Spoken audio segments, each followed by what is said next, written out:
to thank everybody. I was going through the rehearsal for this, and I was going to welcome everybody to Connect, but we're almost at the end of it. So I want to thank everybody for being here. Connect is probably one of the great things that I get to do in my career. I've gotten to do it in my career, and I love it every year that it comes up. I think it's a phenomenal experience for not just the schools and the contingency that comes from the schools, but also for us, the Learning House staff, because we get to share some knowledge. I said last year, Connect, it's the first time I feel like I've been able to teach somebody else, and to be in the teacher's shoes, to be in the educator's shoes, which I think is an amazing thing that a lot of you have gotten to do or still do. Just a quick introduction. My name is Chet Brock, and I'm the manager of online marketing here at the Learning House. And my team heads up a lot of our efforts with search engine optimization, which we're going to talk about today. We also handle a lot of our paid search efforts like PPC and even Facebook CPC. We also handle email marketing and social media marketing for some of our premium or ELC level clients, e-learning complete clients. We also support the ELE clients in terms of consultation on all of their efforts and some of the things that we can do. So today I want to talk a little bit about another SEO strategy, a little bit more advanced, and obviously the title is interesting. It's links, leads, and a penguin, and there's certainly a good reason why there's an Arctic animal involved in this whole presentation. I have a few objectives today that I want to cover. First of which is I want to review the benefits of using and linking to the online campus website that the Learning House provides to you guys, no matter what the level of contract you're on. It's free of charge to you. And we're going to talk a little bit about the benefits of using the online campus and in particular linking to the online campus, okay? The second thing we're going to talk about is the benefits of building quality links to your websites, whether it be your main.edu website, your online campus, which hopefully is being driven off of your main.edu at online.acmescollege.edu, or any other websites for that matter. So we're going to talk a little bit about the benefits of linking to those website assets. And then finally, we're going to discuss the recent impact of the Penguin update that came out from Google. Most recently, there was one released about 3 weeks ago. It was 1.1. The original Penguin algorithm update from Google came out back in April, and certainly had an impact on search rankings and whatnot. There's an opportunity there for us as colleges and universities that we're going to talk about. And of course, I want to answer any questions that you guys have about any of this, from link building to content marketing to the search updates or beyond. So why don't we get started? First, I always like to cover a little bit of terminology, because SEO in particular can be a very ambiguous science at best, and sometimes it's good to know exactly some of the terms that we might be using today in the presentation. So you may hear me use words like internal linking, backlinks, domain authority, page authority, and so on down the list. We can provide you guys with a glossary of terms that would explain some of these things. If you don't understand, just because we have a lot of content to cover today, if you don't understand the meaning of a word, don't be afraid to ask. I'll do my best to explain it in the best way I can. Okay? So let's talk a little bit about the online campus. The online campus website is, again, a free additional website that we provide to Learning House clients of all shapes and sizes. And essentially, this is a free marketing asset that we give to you, and it's specific to your online programs, okay? So, if you're not taking advantage of it, you should be, and we're going to talk a little bit about it. It utilizes, if you allow us to, it utilizes the powerful .edu domain that you have at your disposal. Most schools here have that .edu domain, and I emphasize the word powerful, and we'll learn a little bit why later on.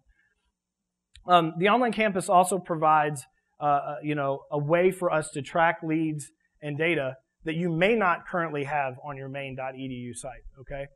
We have very robust tracking and analytics systems built in. The form systems that we use have a lot of capability to track the source of the lead, where it came from, even for specific purposes of SEO, exactly what keyword was used to actually find the page and to convert into a lead.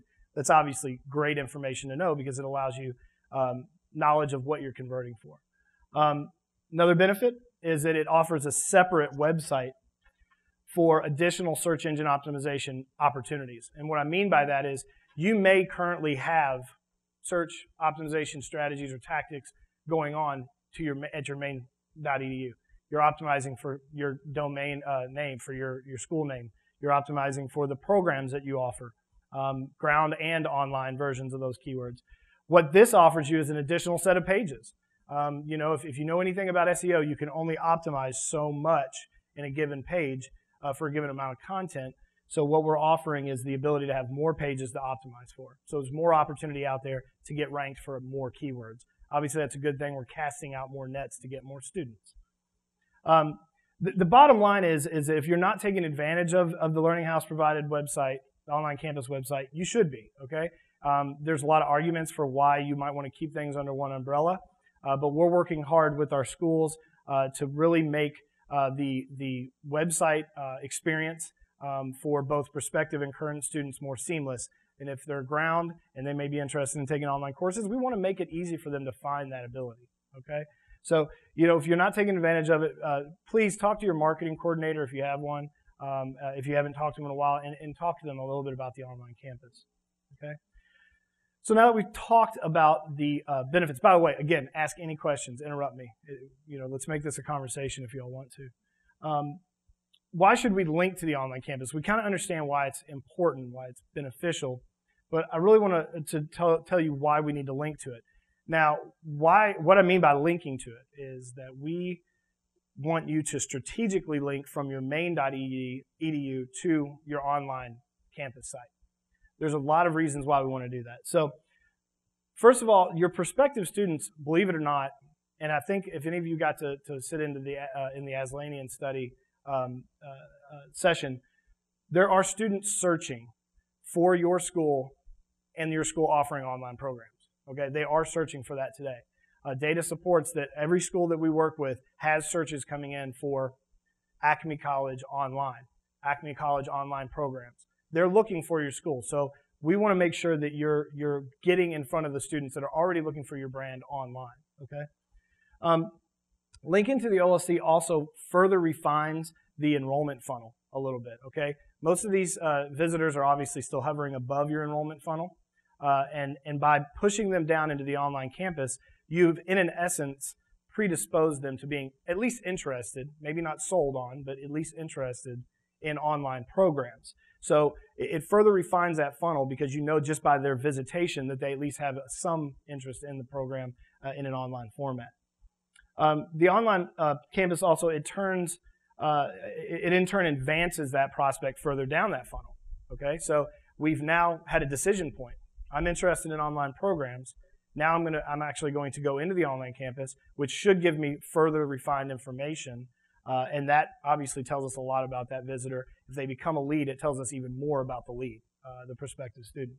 So it pushes them down. It doesn't just refine the funnel, but it advances them down the funnel. And finally, the OLC helps power, actually this isn't fun. The OLC helps power the online campus's optimization through a link from your powerful EDU. So what I mean by that is because you have access, which as institutions, you're the only ones that have access to .edus, because of the power of that domain, by actually linking from your main website down to the online campus, you're passing some of that domain authority down to that website, which will help with the search rankings for that site and all the keywords that you're trying to optimize for, okay? So it helps pass that power down and really helps kind of spread the love, if you will, as far as SEO value, okay? The OLC also, by linking to it, provides a logical browsing transition when you just have a visitor on your main website. Many of our schools do a really good job of highlighting their online programs by providing even just a main navigation link down to their online campus. And again, we try to make that as seamless as possible. And what that does is it actually provides a separate web marketing asset for the online student.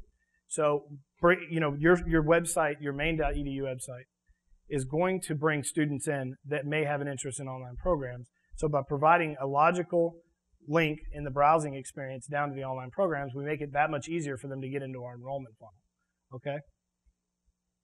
So let's talk about results, because I know that that's why everybody comes to these things. We want to talk about results and figure out what this really means in terms of implementing these changes.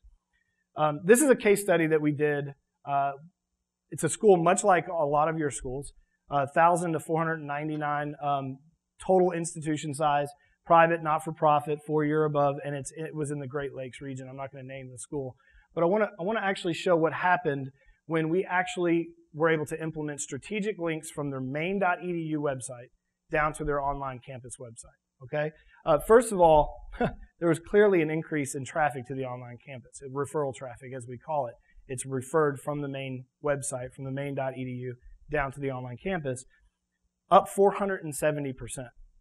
Now, some people may call that cannibalization. Let's be transparent here. Some people may say, oh, you're taking all of my ground-based students and just turning them into online students. What that tells me is that we didn't force those people to click on that link. They're very interested in going to some form of online program. So it tells me that there's a high interest for this school in online programs, and now we've sent them to a place where they can be better served to get those online programs. The other big thing, and this is a lot of the reason why you all are on the marketing track during the conference, leads.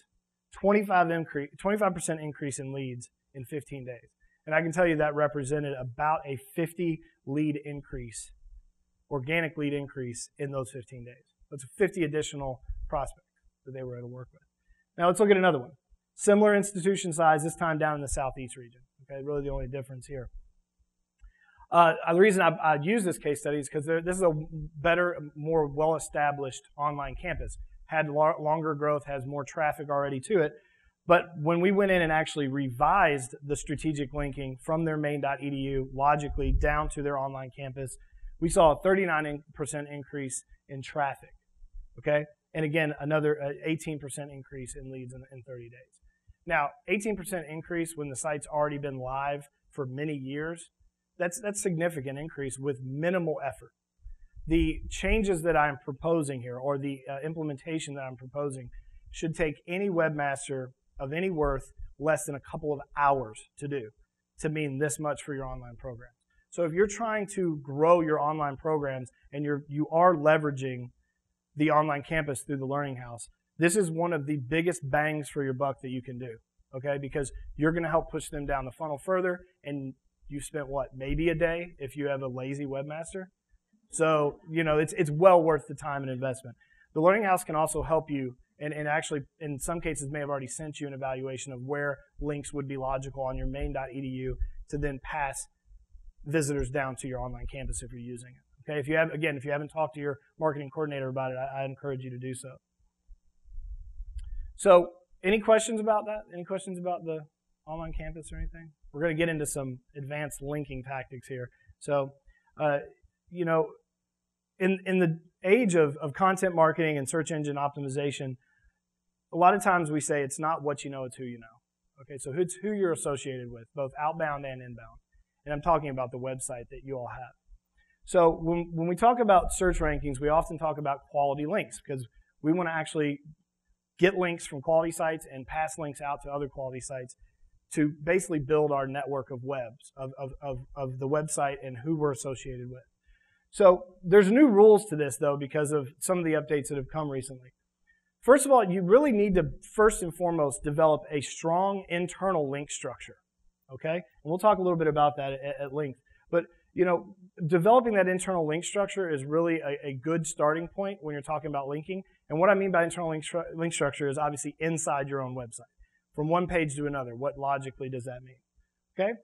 The next thing is you have to associate your website with other credible websites. Okay? So you can't just go out and ask the website to give you a link. You have to associate yourself with that website as well. And we'll talk about some examples of some good external links to go offer and to get. Okay? And then building backlinks using tactics like content marketing and networking with influencers is also extremely important. We'll get more in depth. Content marketing is like something I live, sleep, eat, breathe right now because it's really the future of what we're going to do with search engine optimization. So we'll dive into a little bit about what content marketing is and how you can do it to increase your rankings for your website. I just had a great lunch with somebody, and we talked a little bit about this.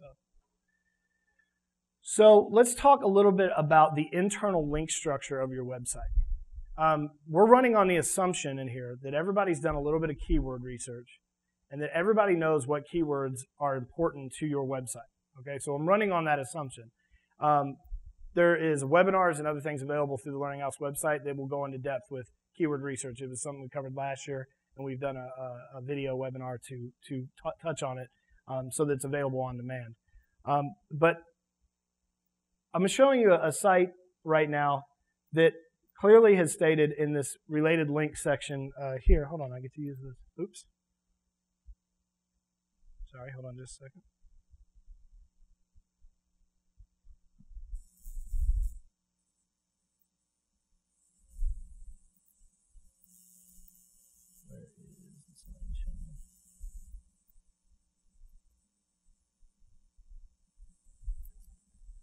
Sorry about that.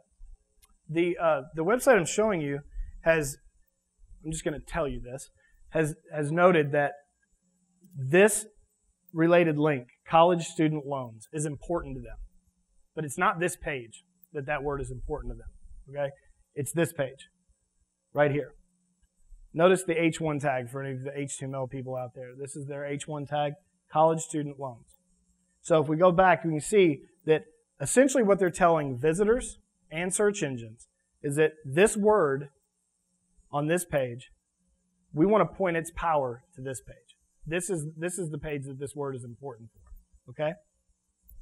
And this just basically is a strategic indication to the search engines that, hey, this is a word that we find important, and we're going to redirect all power for this word to this page. Okay? So that's exactly what it means. And it's also very good for navigation for users, obviously, too.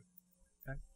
Now, external linking, which we touched on, we may want to consider a lot of different sites. In this case, government sites like .gov, linking out to them, good thing. FAFSA is one that we probably all link to already from both our main site and from the online campus. Credible blogs that might have to do with either education, especially that has to do with programs that you're offering online or offline for that matter. Think about blogs that don't have to do with education. Think about career-related blogs that tie back in to the education that you're trying to provide. Of course, authoritative websites like resource websites, elearnportal.com, which we obviously own, sending a link over to that obviously shows that you're associating yourself with credible content. And just, again, for the HTML savvy out there, sometimes you may want to use nofollow. And what I mean by that is you can denote whether a search engine should consider following that link from your site somewhere else. So you can basically tell Google, hey, I don't want you to follow this website to this website. I'm going to provide the link for users, but you as a search engine, I don't want you to know. It's all in the code, right? So in some cases, let's say that you want to provide a link to a resource for the local coffee shops or for something that isn't directly related to your education. You may want to use a nofollow link here because it's not directly tied to the subject matter that you're focusing on, and you don't want Google to necessarily strongly associate you with that particular link that you're sending the visitor to. But you may want to point your students to the local pizza joint. It doesn't matter. So after we've addressed the internal linking and the outbound linking, now we want to talk about the most powerful part of this, and that's the backlinks, getting links from your website, for your website from other credible domains. Now, what quality backlinks signal to the search engines that you're a credible source of the information.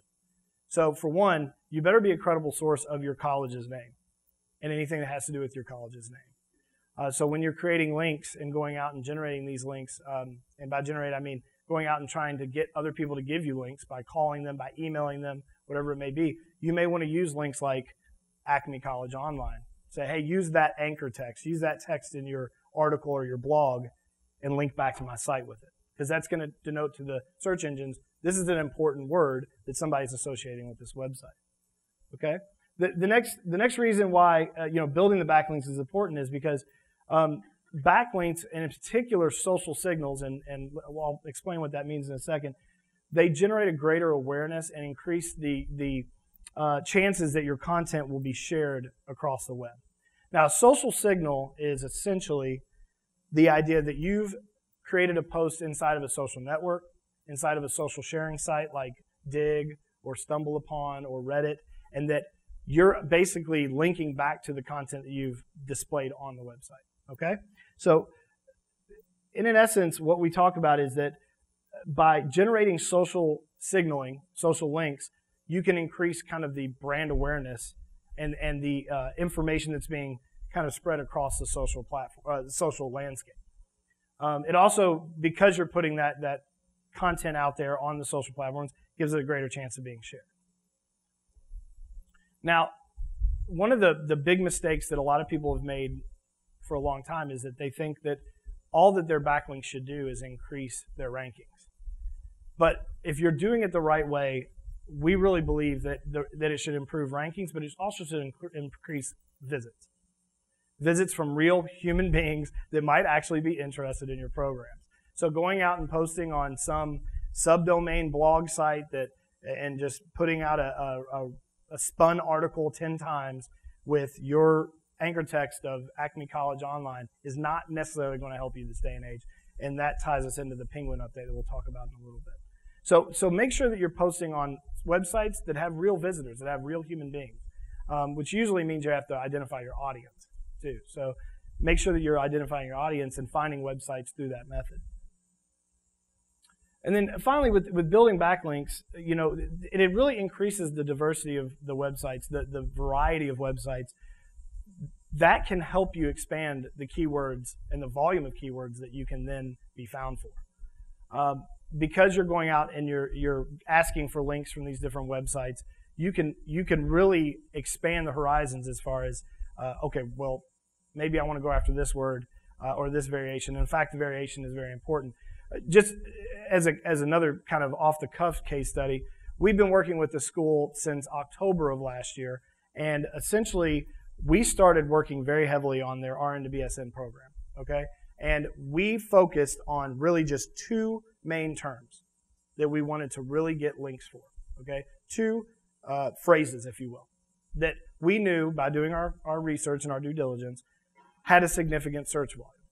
And now today, fast forward, 8, 9 months, we literally rank for no less than a dozen variations of that keyword within the top 4 ranking of any search that you do. We didn't go after those words. We used them periodically. We didn't focus our efforts on those words. But what we found and what we have found in our efforts is that by going out and actually putting a diverse number of links, diverse number of anchor text onto websites, we can then pull those other words along with us. And then just naturally through domain authority, the site will start ranking for those words, especially in your local market, which we all know as the part of the theme of what we're doing at Connect this year. The local market is so important to your business, to your organization. So, really going out and expanding the horizon of the keywords that you rank for by using different websites. So the question is, okay, you've told us why it's important, but how do I do this? I mean, how do I do this legitimately, above board? And that's a really good question, because it used to be you could just go out and get a blogger to try to link, but nobody's going to just give you a link these days. You've got to go do something to create the link. So first and foremost, the easiest thing you can do is doing social signals. Now, if any of you were sitting in the social media as a recruitment tool panel, this goes to the heart of that. You want to just share links on the social platforms that you have access to. Twitter, Facebook, certainly at the forefront of that. Google+. Google's an interesting one because Google actually ties how well you're ranked with your Google+ account, with +1. So if you go out and +1 an article, +1 a page, that creates a social signal inside of Google, and in some cases can increase the rankings for that page that you shared.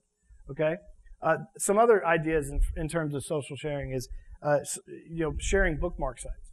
Like I mentioned before, Reddit, Delicious, Dig, because that's also a social environment where other people might pick up on it. We had an article that we actually posted that went to page 1 of Reddit last week, not because we promoted it there, but because real-life users read it, liked what they were reading, and promoted it up and how much they were sharing it to the first page of Reddit. You all can do that too. You've got a lot of smart people that work for you, so they can create a lot of good content. So social signaling is really important. Link exchanges, which have gotten a bad name in the past. You scratch my back, I'll scratch yours, with bloggers, with other high-ranking websites. The key with link exchanges is to make sure that they're legitimate. Why you would actually share a link with that site? Why would you actually go to that blogger or go to that webmaster and say, we really want a link from your site? Now, where this gets interesting is when you start researching the opportunities in .gov websites. Most of the .gov websites, especially surrounding your local market for your state, talk about your Chamber of Commerce websites. You need to make sure that you're going out and exploring those opportunities to get links from their educational resource pages, because those are very high power ranking websites that can help your website ascend to the tops of the ranks as well. So link exchanges have a bad historical name, but that's not the case. We're just talking about going out and asking for something and giving something in return. So you may already be linking to the FAFSA. Maybe you go into the FAFSA Resource Center and make sure that your school is listed there. Things like that matter. Press releases, which after Pinghamton came out, they've kind of been saturated now. And that's okay because they're still holding some value. But going out and actually posting press releases about things that are going on around the campus and making sure that the press release has a link back to your website. PR Web is just one of them. There's lots of press release websites out there that are free and paid. You can buy bulk accounts where you can get as many press releases as you want. But I encourage you just to use press releases when it's absolutely necessary and natural to do so.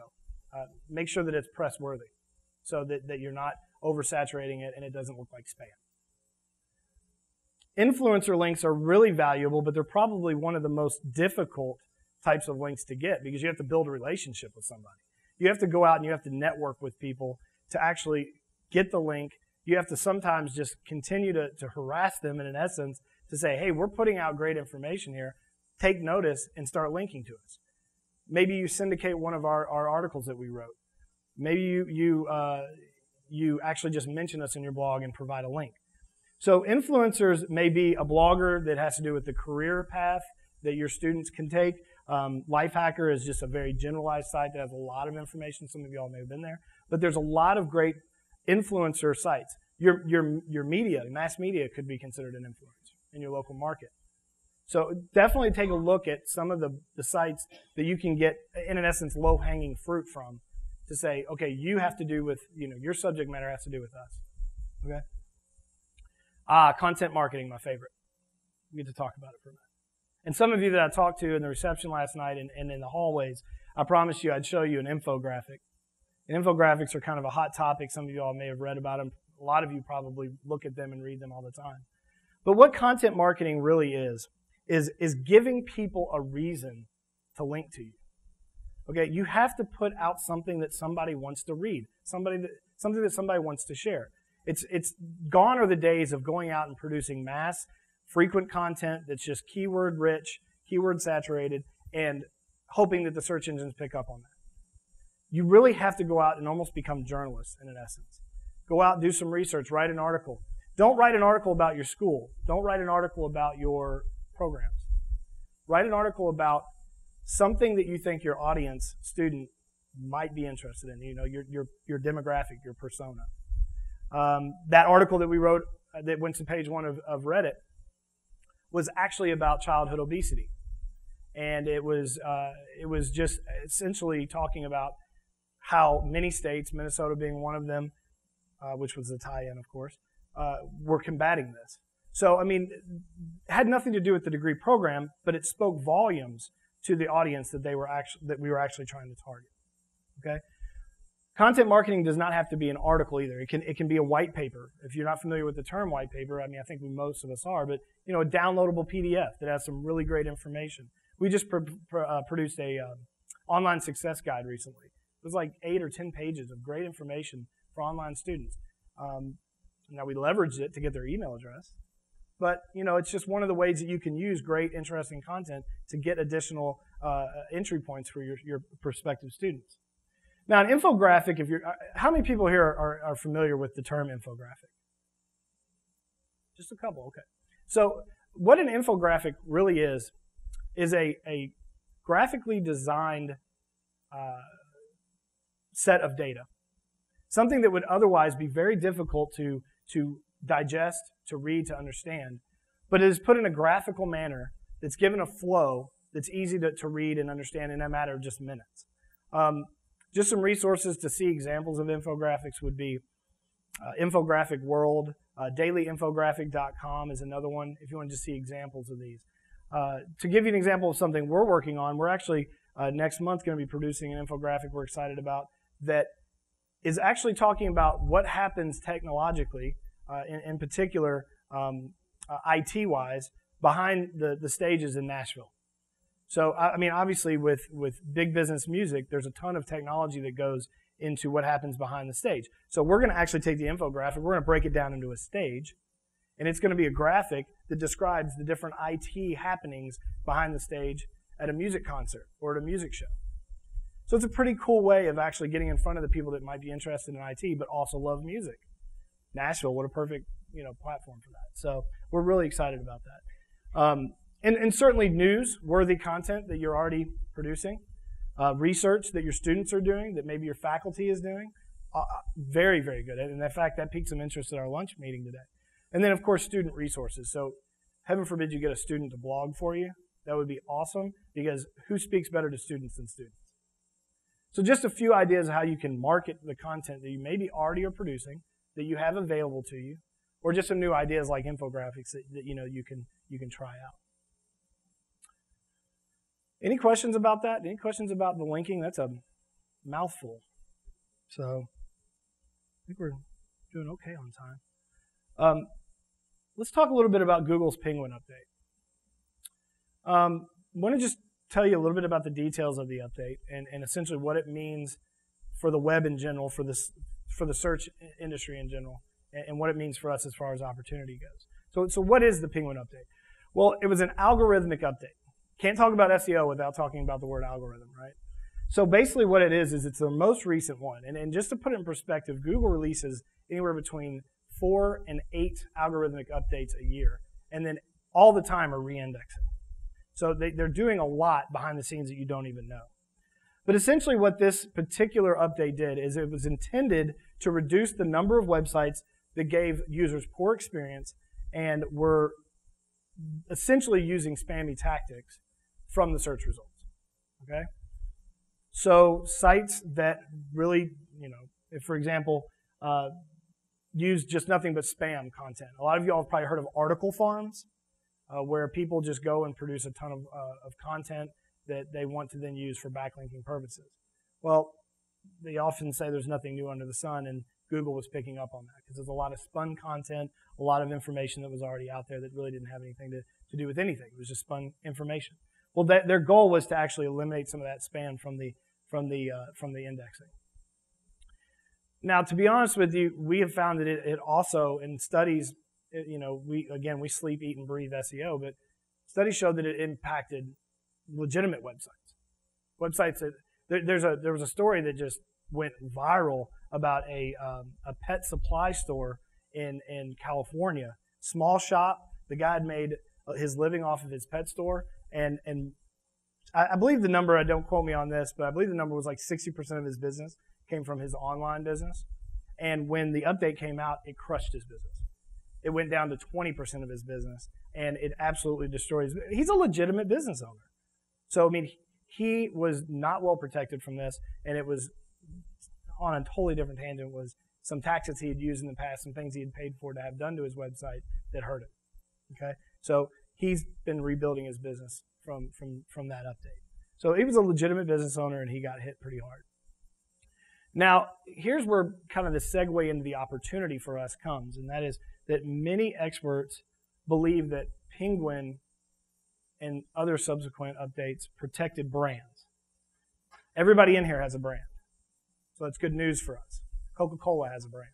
Reebok, Nike, they all have brands. I don't think the Penguin update hurt McDonald's. Okay, so what I'm getting at here is that because there was an established brand, that usually means that there's some legitimate content coming out, there's legitimate information, almost to the extent that it's a given. This is the brand. If you search Coca-Cola, what are you going to get, right? So informative websites that were more general, that didn't have a specific brand or a very good online brand presence, were hit a little bit harder. So, that presents a really unique opportunity for us because we do have these brands, we do have these legitimate, powerful .edu websites. We should really take advantage of this time and actually start working to rank our websites higher above the competition that got hurt by Penguin. So if we go out and we actually say that our domains have higher authority, it's a given, .edus have a lot of power, have higher domain authority just out of the box, okay? Then we stand to benefit from these recent updates because some of these other websites don't. So we need to take the opportunity to start initiating your content marketing strategies. You really need to start thinking about your keyword strategies because this window of opportunity is only going to last so long before these websites that did get hurt start catching up. Some of the for-profit lead aggregator sites got hit really hard. They'll be back. They'll be back at some point. And then you'll have more competition in the web market to deal with, in the search market to deal with, excuse me. So we need to start thinking about your linking strategy. You need to start thinking about your content marketing strategy and how you can take advantage of this window of opportunity to kind of jump ahead of the competition. Okay? We talked about it already, but it's worth repeating that your websites are inherently more powerful than others. I don't know if anybody ever told you that, but .edus are controlled. So they're more powerful, they're legitimate, and you should take advantage of starting to formulate your keyword strategies. Believe it or not, and this lends back to the old SEO presentation that we did last year, but the names of your programs, the catalog names of your programs, unfortunately are not probably what your students are searching for on search engines. If you have a bachelor's in business administration, my guess is a student is probably going to search, it's not a guess. We have data that supports that online business degrees is what they're searching for in your market. Now, some of Google's updates help us with that because we are focusing so much on the local market. You may rank #1 for online business degrees in your geographic region.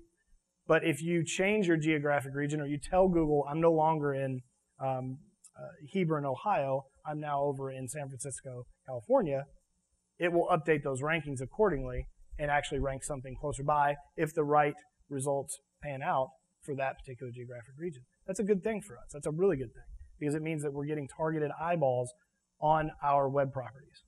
Okay? Questions? Hopefully a lot because we've got, well, about 20 minutes.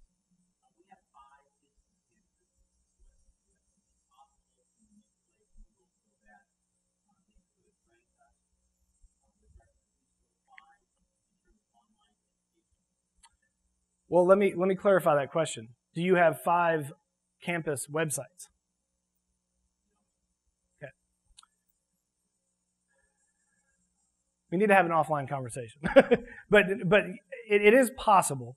What I would say is that you probably need to look at, first and foremost, if you have physical campus locations, have you all actually worked to get Google Places updated? Google Places is a Google product that allows you to rank a physical location for that particular business name, if you will, or in this case, institution name. Check out Google Places because that will inherently help your search rankings. You want to make sure that you have a presence for each one of those 5 locations in Google Places, first and foremost. Certainly you can do the same on some of the other major search engines, Yahoo and Bing, of course, although they don't have a product just like that. The other thing is you need to probably look, if you decide to stick with one website, you probably need to look at setting up subsections of your website dedicated to those locations. Okay? So there's some interesting things you can do with URL structure, with content, with linking internally and externally that can really help you rise in the rankings for those individual locations, but with one website. And essentially what you have to just do is figure out what your focal points are for each one of those sections. So / Albuquerque versus / Phoenix, for example. What other questions?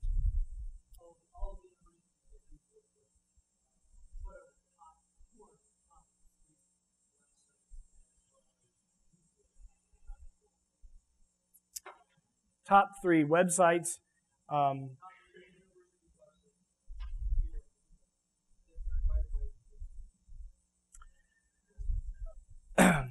I think from a search engine optimization standpoint, Notre Dame College, who we've done a lot of work with, is a really good example. We've worked very hard with them. I'll be transparent and say that that's the school that we were working with their RN to BSN program. I think that we've done a lot of good there.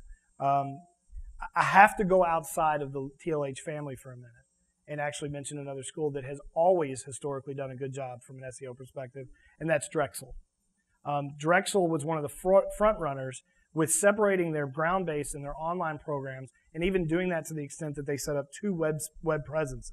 So in essence, they were the godfather, if you will, of online campuses. And basically what they did is they obviously had drexel.edu, and they went and they got drexel.com. Drexel.com became the home of their online school. And they have worked with various different search agencies to help them with this. They've done a lot of things internally because obviously they have the resources to do so. But Drexel is a great example of how you can really optimize your website for the keywords that are most important to your search efforts.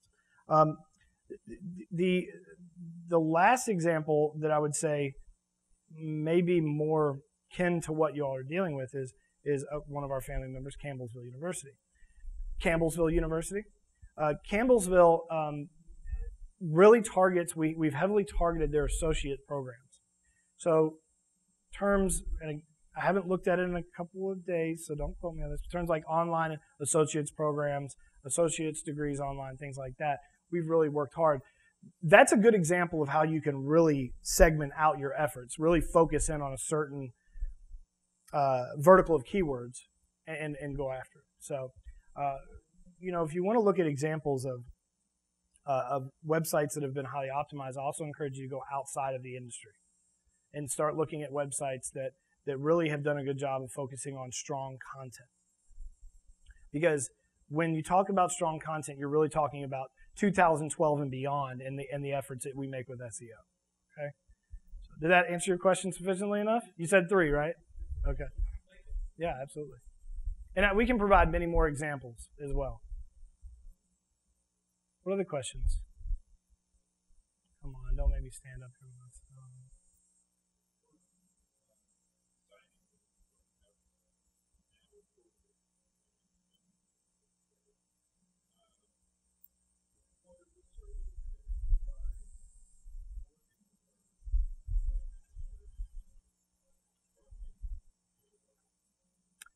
Let me use a scary word, consulting. No, we provide actually quite a robust lineup of services, even to the e-learning essentials client. It starts with the online campus, which is obviously our platform for embarking on online marketing and initiatives. What that comes with out of the box is that we research the programs that we're going to be listing on the online campus for your school. We'll do all the necessary due diligence and research around the keywords that mean the most to those programs. And then we will optimize that site out of the box before it's even launched to be ready to be indexed by the search engines. Beyond that, we provide additional keyword research consulting in terms of, okay, these keywords mean a lot to you. We'll even structure a social media and a search engine optimization plan for you, should you want it, and tell you a little, really what that involves is what we do for the e-learning complete clients. And then we'll obviously sit down and help you guys formulate, first and foremost, who is my online audience? What is that where is that online audience, and how can I go write content that will capture that audience's attention through the content marketing that we talked about.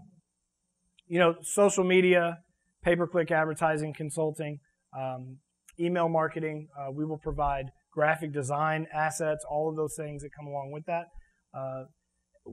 We'll even go as far as helping you guys implement the email marketing systems to get those e-blasts going out.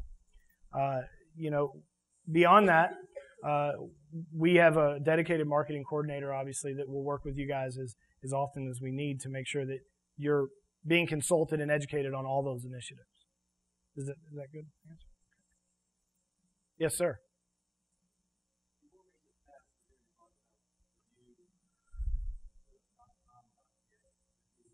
Sure. .us.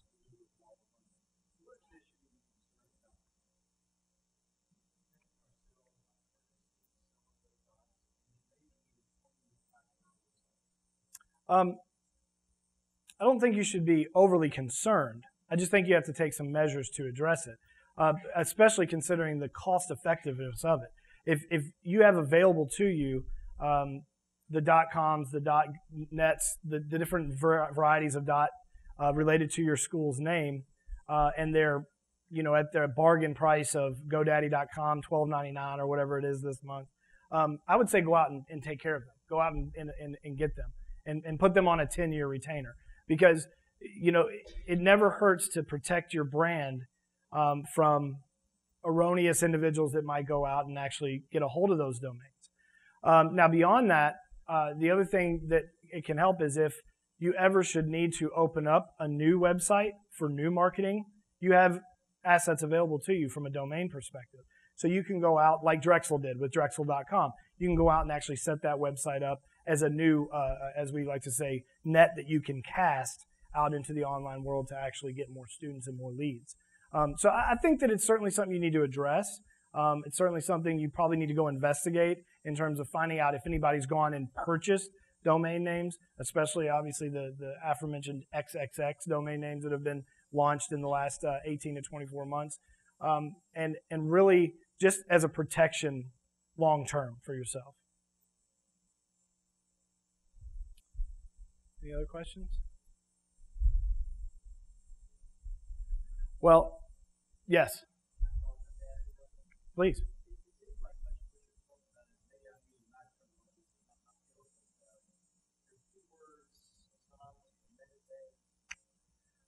Yeah, that's a good question. Let's clarify that, because go ahead. It was an extension of that question?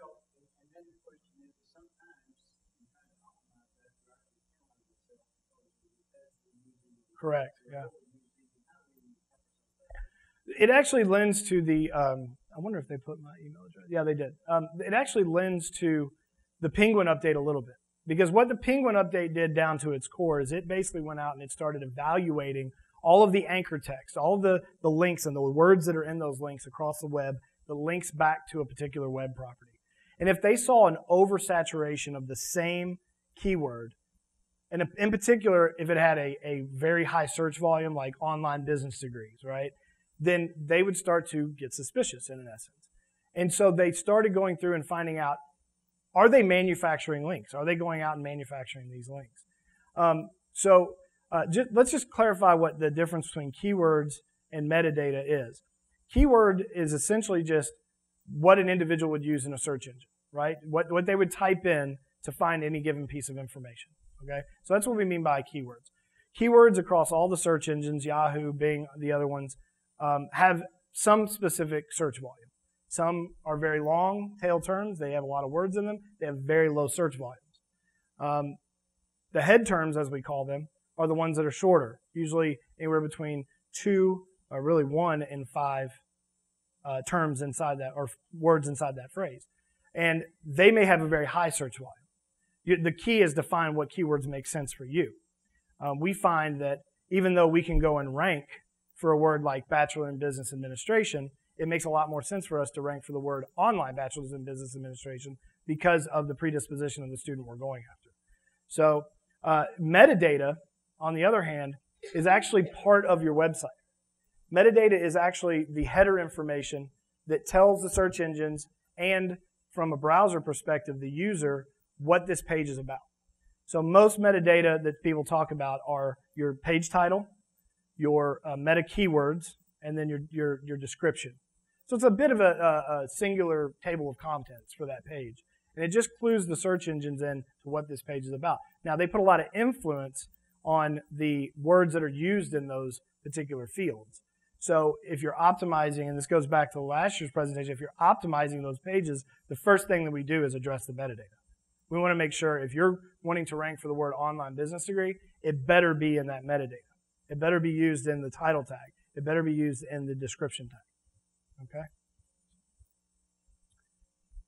Any other questions? I mean, we can go outside the scope of this conversation if you have other SEO questions too. So I don't want to narrow our scope. Okay. Well, I really appreciate you all coming out to connect. This has been an awesome experience for us, and if you have any questions, email address is up here. I've got some business cards in my pocket. I'd be happy to answer questions after the fact as well. So safe travels to everybody if I don't see you all. Thank you.